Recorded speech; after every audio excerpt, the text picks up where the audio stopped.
Tuan Guru, sebelum di Perindo, Tuan Guru pernah ada di PBB, Demokrat, Golkar. Bagaimana sebetulnya Tuan Guru memaknai partai politik itu sebagai instrumen demokrasi memperjuangkan gagasan dan pikiran?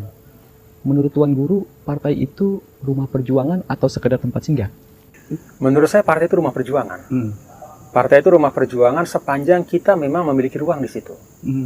Jadi partai ini kan instrumen demokrasi, ya. Dan demokrasi itu adalah bagian dari katakanlah ranah politik, ya. Dan politik dalam Islam itu kan muamalah. Dia tidak ada sakralitas yang khusus ya terkait dengan ruang politik itu, karena dia muamalah. Artinya apa? Yang paling penting adalah prinsip-prinsip itu kita pegang teguh. Nah, adapun ekspresinya, kemudian instrumennya itu disesuaikan dengan keadaan ruang dan waktu, zaman, situasi. Dulu tidak ada partai, ya tetap ada kehidupan politik. Lalu kemudian sistem multi partai di awal-awal, jalan juga. Kemudian penyederhanaan partai, sekarang lagi multi partai lagi. Jadi partai-partai itu adalah instrumen, ya, di mana kita anak-anak bangsa kalau misalnya punya talenta politik atau punya concern, ya kita masuk ke partai. Kalau merasa perlu masuk ke partai, ya, karena partai kan juga salah satu dari pilar demokrasi, ya, yang sangat penting. Di situ dilahirkan para pemimpin legislatif, eksekutif, ya, dan kadar-kadar pembangun bangsa. Silakan masuk. Mau milih yang mana? Yang mana yang menurut anda paling pas? Jadi yang penting kalau menurut Tuan Guru itu ruang gerak di dalam partai.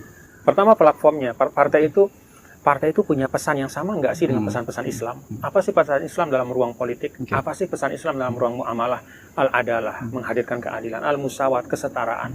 Al-insaniyah, humanitas atau humanisme. Kemudian juga adamul istiglal, tidak ada eksploitasi.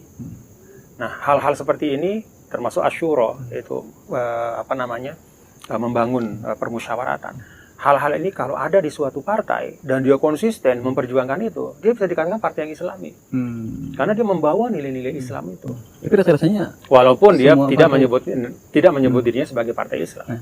Tapi kalau dia misalnya punya perilaku praktek politik yang dominan padanya, misalnya eksploitasi, dominan padanya politik yang hanya menghadirkan kesejahteraan atau kebaikan untuk kelompok saja, tapi tidak untuk keseluruhan.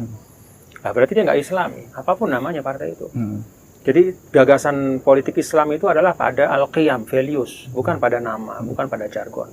Kenapa? Sederhananya adalah karena pada masa Rasul nggak ada partai.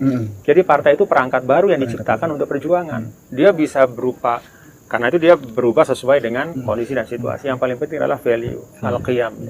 Tapi value-value yang Tuan Guru jelaskan itu kan juga ada di partai-partai yang sebelumnya, gitu. Artinya, nah, ketika value-value itu ada di lebih dari satu partai, maka masuk kepada pilihan subjektif, yaitu di mana Anda bisa berperan lebih besar. Karena kan kalau bagi saya ya berpolitik itu kan bukan untuk mendapatkan kredensial jabatan, misalnya waketum, ketua ini, ketua itu, bukan itu, tapi ya saya juga punya gagasan-gagasan yang ingin saya juga eksekusi, ingin saya hadirkan melalui instrumen partai itu.